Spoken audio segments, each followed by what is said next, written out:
life, giving us good health, and produce our best. Lord, it is loving and forgiving, bless our family and loved ones, and make our hope in this last home a sanctuary of love and peace. Help us to appreciate all that we have, to be content to be good, to be grateful for all, to be proud of always. Give it us now and forever. Amen. Okay, everyone, so before you may take your seats, please fix yourself, fix the chairs, and pick up some pieces of paper. Okay? So, are we all good? Yes, Are you ready to listen? Yes. Okay, so first, let us have our vocabulary for today. So, our word for today is accommodation. Accommodation. Again, what is our word for today? Accommodation. Okay, class, please spell accommodation. Accommodation. A-C-C-O-M-M-O-D-A-T-I-O-N.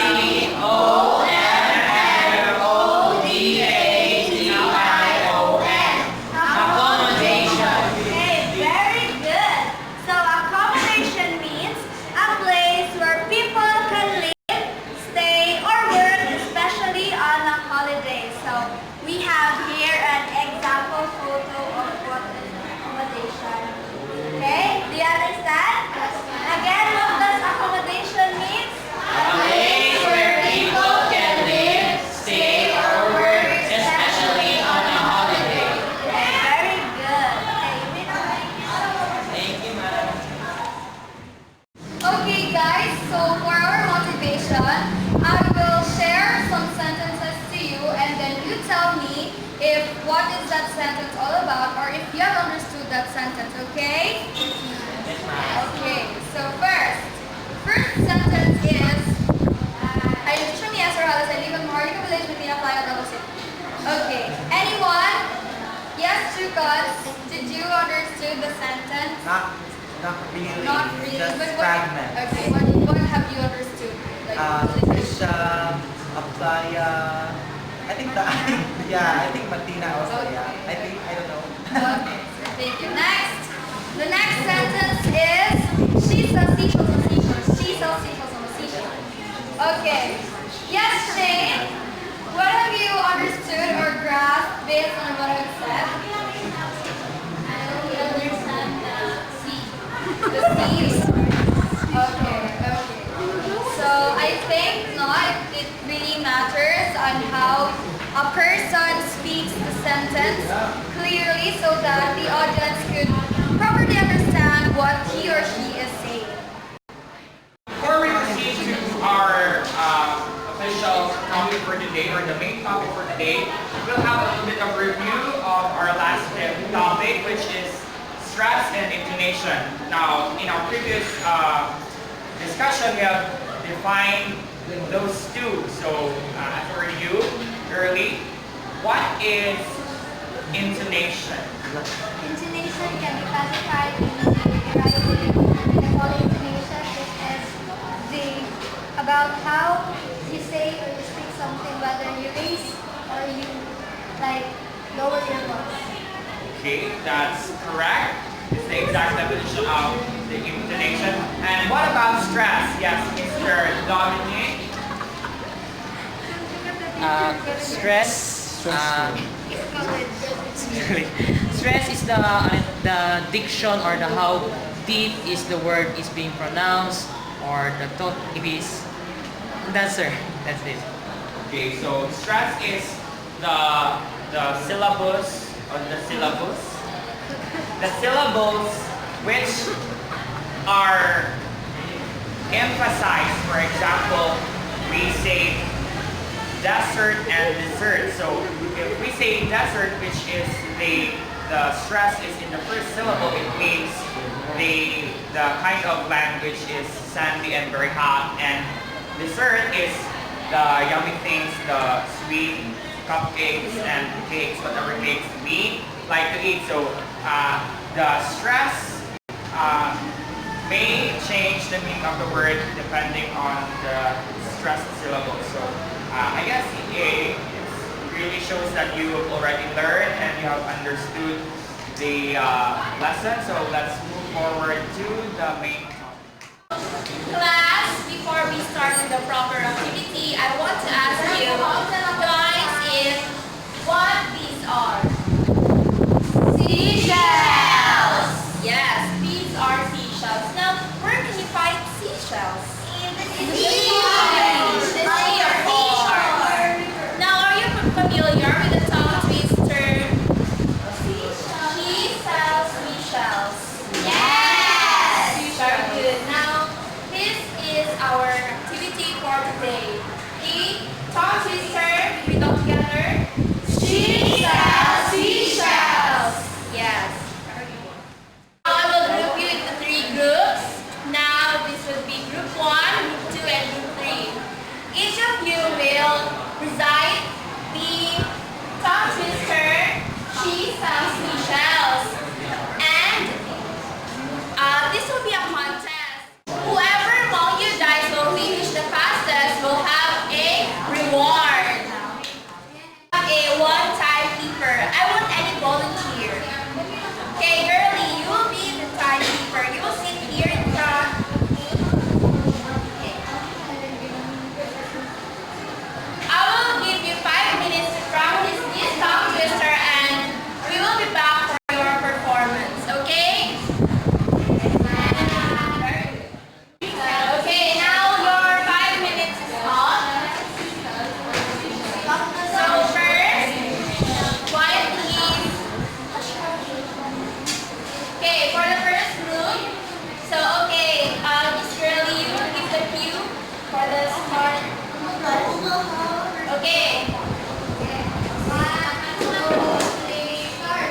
She sells seashells on the seashore. The shells she sells are seashells. I'm sure that if she sells seashells on the seashore, then I'm sure she sells seashore shells. Now you had a 14-second point victory.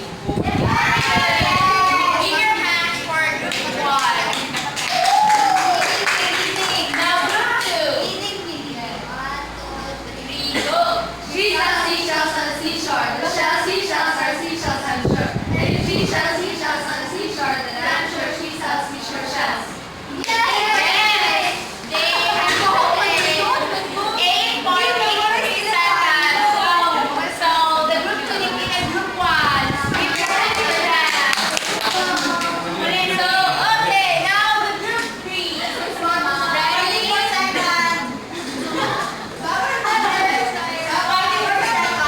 Okay, now give your cues, girlie.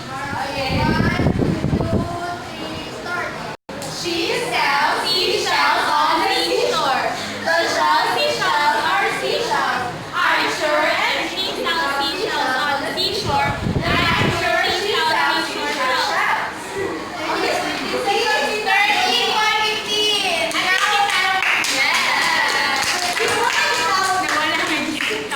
Now, the first runner-up chart. Okay, the second runner-up is the group 1. The first runner-up is group 3. And the champion is group 2. Now I have a question. How does it feel when you were answering words without a pause? Now, Marvy. Pardon, ma'am. How does it feel when you were answering words without a pause? I don't understand what I am saying.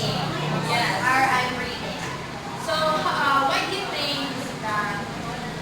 What's the reason? I think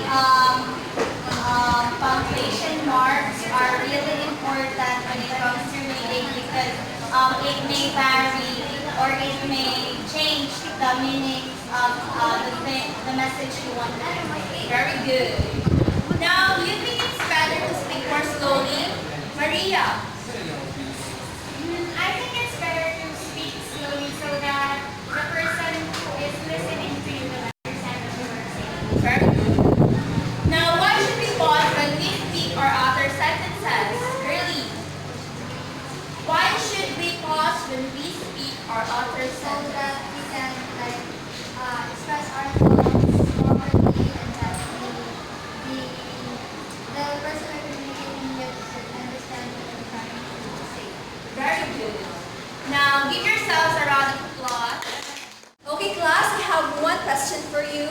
Have you ever experienced during your grade 6 days where you are assigned to a speech and then your teacher will give you the message and you see there slashes between the words in the message? Have you? Okay. So what do you think is it called? It's like the pauses, diba, when you utter. So that's what we call the juncture. And that is what we are going to talk today in our class. But first, let us know our objectives. First is to be able to, can you read? Define juncture. Identify more types of juncture. Relate the importance of juncture in conversation and reading literature. Decide to plan a self-constructed paragraph with 3 to 5 sentences observing proper juncture. Alright, thank you class. That is what we are going to achieve today. And for now, we have here the definition of juncture. So juncture is another episodic feature of speech. So these are the breaks or the pauses in a continuous flow of speech. So it is when we speak, we sometimes pause in order to make our meaning clear, deliver the message clearly. So that is what we call the juncture. Now there are 4 types of juncture. The first is, what is it? Yes, the plus juncture, which is being symbolized by this symbol, the plus. Now, Paul, kindly read the definition. A pause between 2 words in an expression which keeps meaning apart. Yes, that is what we call the plus juncture. These are the junctures or the plus symbols that we can find in between words, between 2 words, in order for us to keep the meaning apart. For instance, the words ice cream versus the word ice cream. So when we say ice cream, say it with me, ice cream. So what picture do you have in mind when you say ice cream? Food. Yes, food, like Dessert. the dessert. Yes, that's right. And when we say ice cream, it's shouting, right? Okay, thanks for class. Okay, say it with me. Ice cream. Scream. So what? In that kind of example, what is being observed? What kind of juncture is being observed?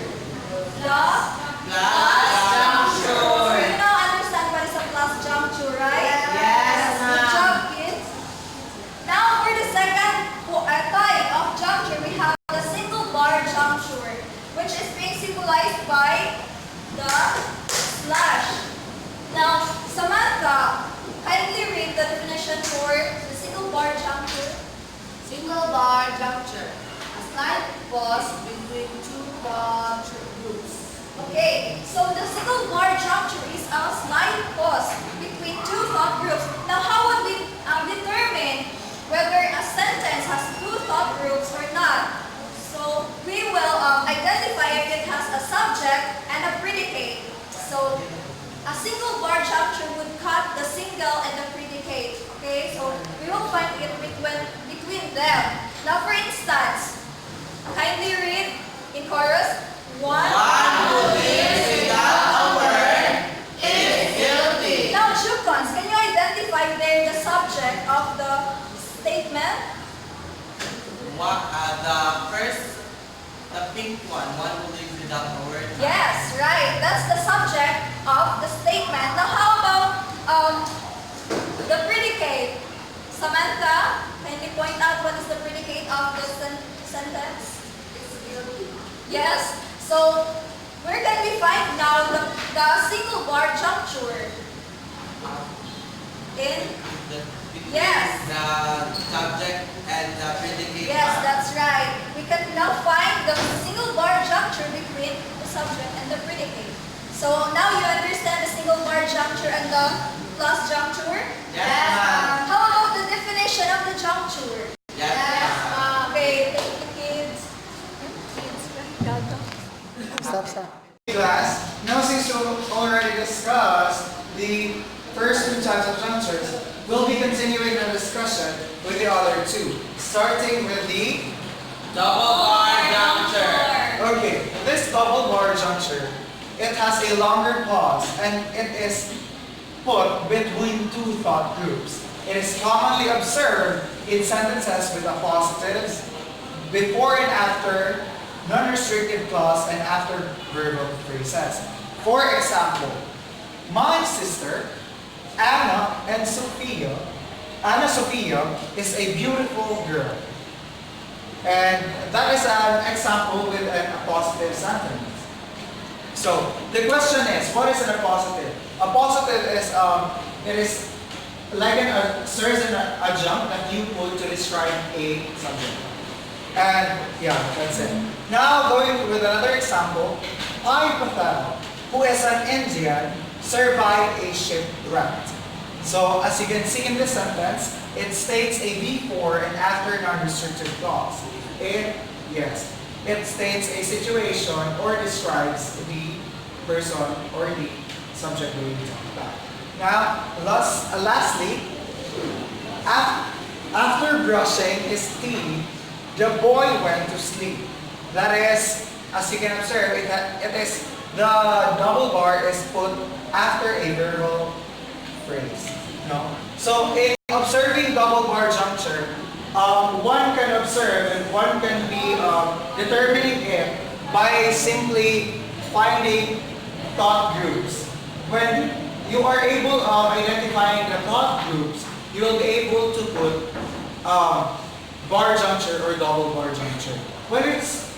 Remember that the difference between single bar juncture and double bar juncture are the construction of the sentence, or how the sentence is constructed. Here in the single bar juncture, it is only a subject and a predicate, or usually follows the usual STVDO pattern. And while here in the double bar juncture, it is embracing or has the different construction of sentence. Okay, do you understand, class? Yes, sir. Now, moving forward with another type of juncture, which is the double cross juncture. The double cross juncture, it has a pausing time that responds to a need for semicolon, colon, or period. So we only pause or we only highlight. Remember that juncture is to put stress or highlight the idea of what is the meaning of the sentence that you want to imply, that you want to share. Now, here in double cross juncture, we can be corresponding or be dependent with how is these punctuation marks are placed upon the sentences. For example, to err is human, to forgive is divine. When observing when it is spoken, the stress or the highlight of the sentence is put after the human, which has its semicolon. Now, also remember, be wary of the signs that is being used. In double bar juncture, it uses 2 slashes, and also in double cross juncture, it is using the number sign or hashtag. So any questions with the double bar juncture or double cross juncture? I got that you understand all of it because you are in a class, right? Yes. So I believe that the discussion is done and we are ready for an activity. Thank you. Okay, so since we're done with our lesson proper, let's now test your ability or your learnings, or what have you learned about the topics that they have presented earlier. So to have this sort of recapitulation, so can I ask someone to please enumerate or say the 4 types of junctures that we have Miss Palamos? So the 4 types of junctures are plus juncture, single bar juncture, double bar juncture, and double cross juncture. Okay, very good. So that's right.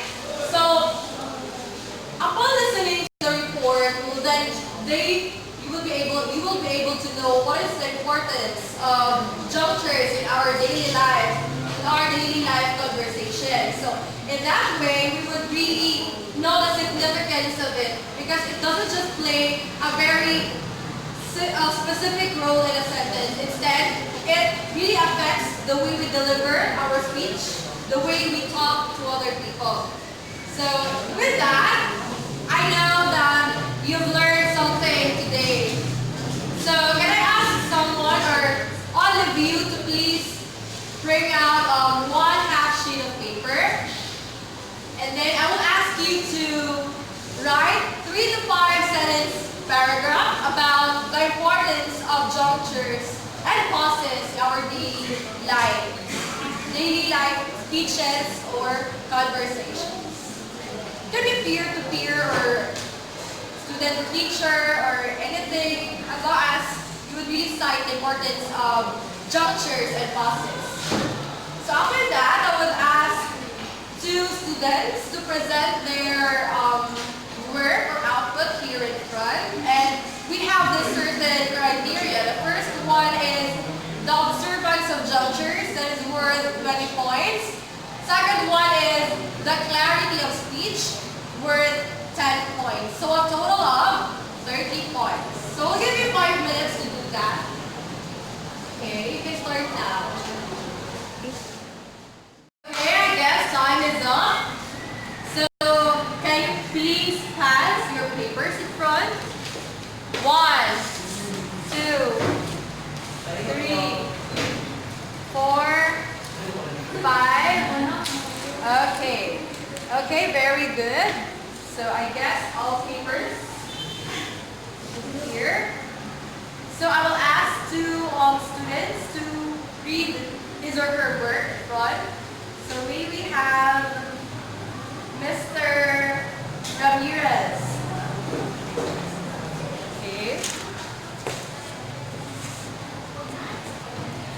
Junctures are important in order to avoid confusion and misunderstanding between the speaker and the listener.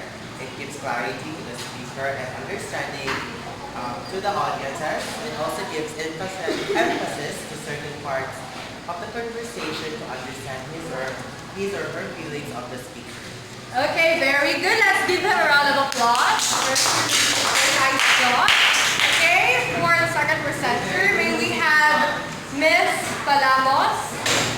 Okay. Juncture is the pause in speeches. It helps us know more about the intention of the speaker and the feeling as well. If we don't know how to use juncture, we won't be able to understand what the speaker means to say. Okay, very good. All of your answers are correct. And I know that the players are taking from this lesson or discussion for today. So again, junctures are phonemic. That means that it can really affect the meaning of the word. Like for example, if we say ice cream or ice cream, right? So if you put junctures or pauses into it, it will really change or affect the meaning. Even if it is just a small unit in linguistics or in language, we should really pay attention to junctures, since it could affect the meaning of the words that we're conveying, most especially in our daily life conversations. So your scores would be given to you next